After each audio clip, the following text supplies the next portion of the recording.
ഈശോ മിശിഹായ്ക്ക് സ്തുതിയാക്കട്ടെ. ഇത് കേട്ടിട്ട് ആരും ഒന്നും വിചാരിക്കരുത്.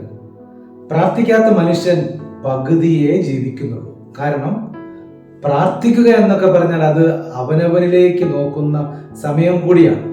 പ്രത്യേകിച്ച് ഈ കാലഘട്ടത്തിൽ ഇതിന് വലിയ ഒരു പങ്കുണ്ട്.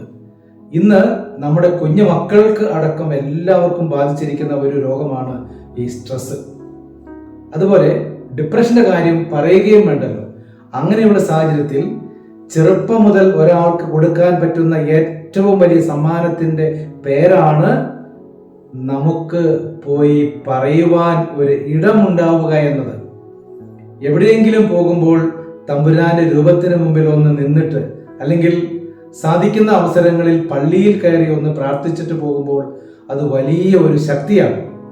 നമ്മൾ തനിച്ചല്ല, നമ്മുടെ കൂടെ സർവശക്തനായ ദൈവം കൂടെ ഉണ്ടെന്നുള്ളത് അതൊരു പ്രത്യേക ആത്മബലമാണ്. സത്യം പറഞ്ഞാൽ അതൊരു വലിയ പ്രതീക്ഷയാണ്. എന്തൊക്കെ സംഭവിച്ചാലും ഒരു കുഞ്ഞാണെങ്കിലും വലിയവരാണെങ്കിലും ജീവിതത്തിൽ പ്രതീക്ഷ ഉണ്ടെങ്കിൽ നമുക്ക് മുമ്പോട്ട് പ്രത്യാശയോടെ ജീവിക്കുവാൻ പറ്റും. പ്രിയമുള്ളവരെ, നമ്മുടെ അജ്ഞത കൊണ്ടും അഹങ്കാരം കൊണ്ടും വളർന്നു വരുന്ന മക്കളിൽ നിന്ന് ദൈവത്തെക്കുറിച്ചുള്ള ചിന്ത ഒരിക്കലും ദയവ് ചെയ്ത് എടുത്തു കളയരുത്. ആരൊക്കെ എന്തൊക്കെ തത്വം പറഞ്ഞാലും അവനവനെ ശക്തിപ്പെടുത്തുവാൻ, നമ്മുടെ ആന്തരിക മനുഷ്യനെ ശക്തിപ്പെടുത്തുവാൻ ഒരു ആത്മീയ ജീവിതം അത് തീർച്ചയായും അനിവാര്യമാണ്. നല്ല ദൈവം കൂടെ ഉണ്ടാകട്ടെ.